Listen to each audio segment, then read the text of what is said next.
want to give Coach Drew and his team a ton of credit. Thought they started the game with a higher sense of just urgency and competitive spirit. Obviously, they have extremely talented players, and I thought our urgency defensively to start the game wasn't at the level that it needed to be. And then you start letting them get into a rhythm, start making some threes, and dig ourselves, a hole, which, has now started to kind of become a little bit of a trend. Last 4 games, been down double digits, and you just can't continuously play with fire like that. Fought hard, got some deflections, made that run in the first half. They answered back. Didn't like how we started the second half either. Took the timeout, fought back, scratched, clawed, got it to 3 right there, which felt like it was kind of at 3 for forever. We had several opportunities to cut into it further, but couldn't quite get over the hump. And then they made some tough shots late. We had some defensive breakdowns, and when we did break down, they made it. So to their credit, they did what they needed to do. They executed better. Coaches coached better. Players played better, and we'll have to learn from it. Just like the other night, a long stretch in the second half where neither team scored. How do you come out of that as the better team, and kind of like you did at Kansas State, but tonight obviously Baylor came out? Yeah, keep stopping them. You got to stop them for longer periods of time, and I'd have to go back and really watch the film to probably give you like a full assessment of that stretch, but it felt like during that stretch it was a combination of having some pretty good looks that we just couldn't get to go down, and then having some possessions that were poorly coached possessions. How do you stop the guys? And I don't know that it happened tonight, but how do you stop them from pressing during and just throwing shots up just because they're getting anxious? Yeah, you talk about it in timeouts. You talk about it in huddles, like, hey, we don't have to press offensively, but we're going to have to play with a higher level of desperation and urgency on the defensive end of the floor. Like, that's where your urgency and your desperation needs to kick in. But offensively, you just got to keep letting the game come to you and make the right play. And those guys all put a ton of time in, and they work really hard. And, more often than not, when they're in those positions, they've proven that they can make those shots. Coach, out of the timeouts, it seemed like the offense came alive after everyone. What was kind of the message to your guys out of each of those timeouts? Yeah, I think, more than anything, it was the ability to get organized and maybe, put people exactly where you wanted them to be. And so everybody knew specifically, where they were supposed to be and what you could do. And guys executed well in those situations, and just, all the coaches at this level, they're all really good at like ATOs, whether it's baseline out of bounds, sideline out of bounds. Like, you get your team over there and you can really put them in the positions that you want. There's a lot of, and that's, why both ways, defensively, you got to really have a high sense of urgency to combat that. And then, but our guys have always done a pretty good job of executing out of timeouts. Only 14 points combined with Huff and the Eagle staff. I mean, was it Baylor's length? Was it their size? What were they doing to kind of throw both of them off tonight? Yeah, I thought they did a good job. Well, they did a good job of limiting Trey's attempts.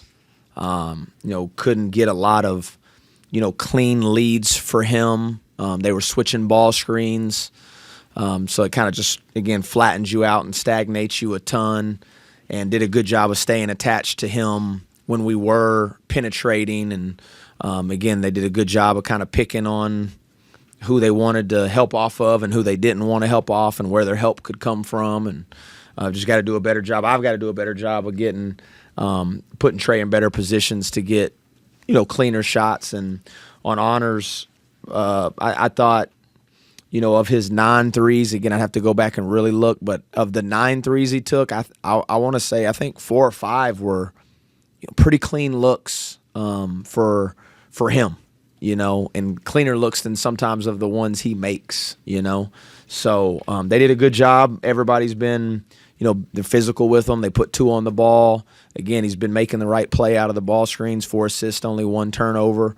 And, what you love about Honor is he's going to take ownership and accountability, and he's already down there on the floor right now getting shots up. So he'll learn from it, and he'll get better. What did Baylor's length kind of do to your offense? It's a lot of long guards, especially with, on or Huff. That length can really disrupt his shot. How did their length disrupt everything you were trying to do? Yeah, I mean, Carr, even though he's a wing, he's a great shot blocker. Obviously, Yesufu's strong and physical, and they have switchability across the board, and they can kind of crowd you and, again, gap you where they don't have to guard. Like Honor and Trey, they guard very closely. Some of those other guys, they can use length to clog the paint a little bit. And, you got to give them a ton of credit. Have you seen a player like Carr this year? It just seemed like he was involved in every aspect of the game. I mean, he's a great player, and you knew he was going to bounce back. He had a rough night in Cincinnati the other night and did what great players do. Came in with a high-level sense of urgency. Again, I thought to start the game, probably gave him a couple ones you want to make it harder on them because, again, great players, they don't need help. Like you got to make it hard on them, and I didn't think we did that early in the game. Ross, earlier in the season, just kind of scuffling at the end of games, and you kind of said you have to go through it, and then you start to blow those games out. Do you apply something similar to slow starts and, all right, you've been through it a couple times, let's avoid that, or let's handle this better? Like, not the same problem, but similar solution? Yeah, and you approach it the same way. It starts with me, obviously. Like, everything that, happens poorly in this program is, on me. So if it's a slow start, if it's a not finishing great, if it's, poor stretches of play, it's ultimately it's on the head coach, So we'll evaluate it all and kind of go back and look at your possessions and, try to take the emotions out of it and be objective as you can when you're evaluating it and like, okay, well, is this a good shot or is this not a good shot? And the sense of urgency defensively has also been a problem in these starts, and again, that's something else you have to look at, and whether it's you got to evaluate it all. Evaluate your shoot-arounds, evaluate your messaging, and all of it. Combinations of players and why and how come, and take extreme ownership in it and try to figure out a way to be better at it. And this is probably simplifying it, but if you're down 8, 10, 12 early, you've gotten back into games, won these games too sometimes too. It takes a toll though. How much of that shows up in the second half of the game? Maybe not why it didn't go your way today, but it just feels like it's closer to E when you have to fight like that. In the first 10 minutes. Again, like you can't talk to the team about that. Like you can't consistently, I shouldn't say you can't, but to your point, you greatly reduce the percentages of always coming out on top when you're always having to fight back from behind, and the amount of energy and emotion it takes to get yourself back in these games. Anything else? Brennan and Chance found success going to the rim in the second half. How much more of that can you do, and does that potentially open things up for Trey and Honor, or, if you keep kind of hammering that? It can. Yeah, it can. We were able to kind of open up some driving lanes, and they got spread out a little bit late at the game. I'm sure they were, you really have a heightened sense of awareness of where Honor and Trey are, and I thought those guys were more decisive and got downhill. And again, you go smaller. You're a lot smaller, so you got to, like, what does that do to your defense? Part of the reason why there is more space out there is because you really downsize. You play Belo at your 5, and you play Chance at the 4, and there's just a lot of room out there.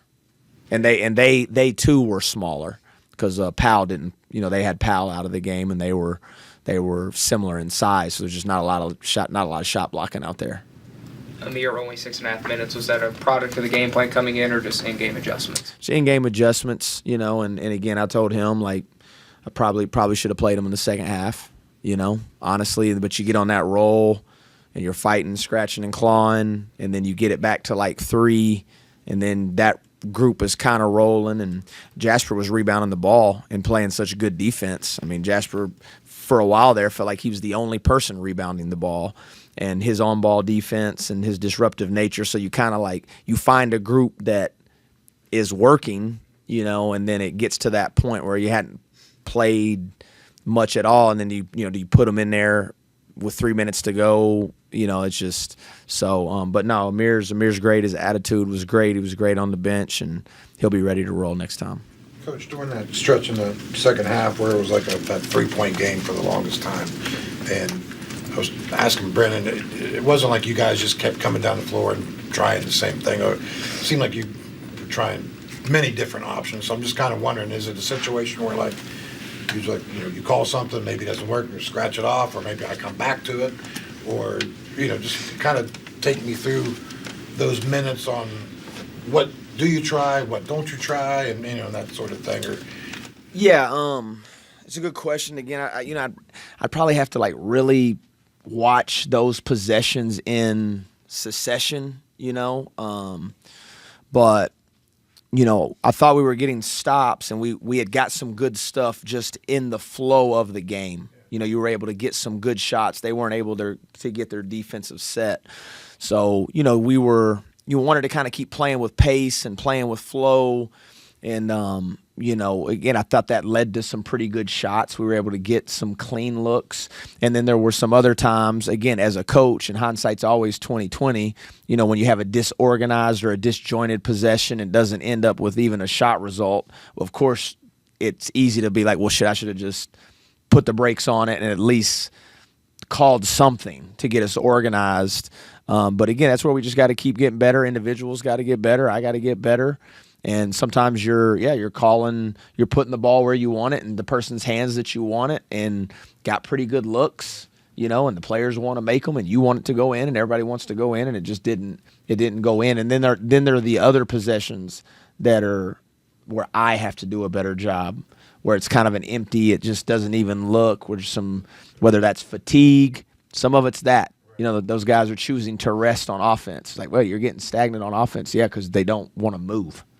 And that's where you got to maybe play more guys, get them in, get them out. Like I said, you really evaluate everything, and I'm not the coach that's going to come in here and just be like, well, he didn't do this and he didn't do that. And, again, it starts with me, and I got to do a better job.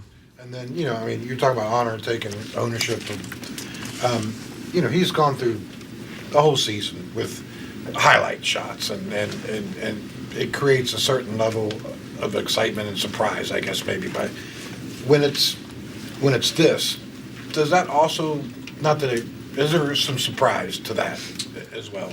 Although it's from the other end of the spectrum, I guess. So. Yeah, yes, he's certainly raised the bar, from an expectation level that when he shoots it, you think it's going in. Regardless of how difficult it is, how deep it is, whether it's off the dribble, off the bounce, like you get used to those shots going in. But the reality is, no matter how good of a player you are, even if you're the best shooter on the planet, like Steph Curry is going to have 1 for 8, 2 for 15 nights. That's just basketball. So I thought he did a good job of being aggressive. I thought his defense got a lot better as the game went on, really challenged him early. Thought he had, didn't have a heightened sense of awareness on 5, but I thought he did a great job picking up the ball and was a good facilitator and had a couple clean looks that we're all used to him, making, and he wants to make them. Coach, whenever you are in those long stretches, whenever you're not scoring, you do call a timeout and you do have to kind of reassess what's going on. How much is that is just positive messaging with your guys, just saying it'll fall, compared to just saying maybe let's try this compared to doing this? Sorry, combination of both. I mean, if they're the right shots, that's where it is hard as a coach.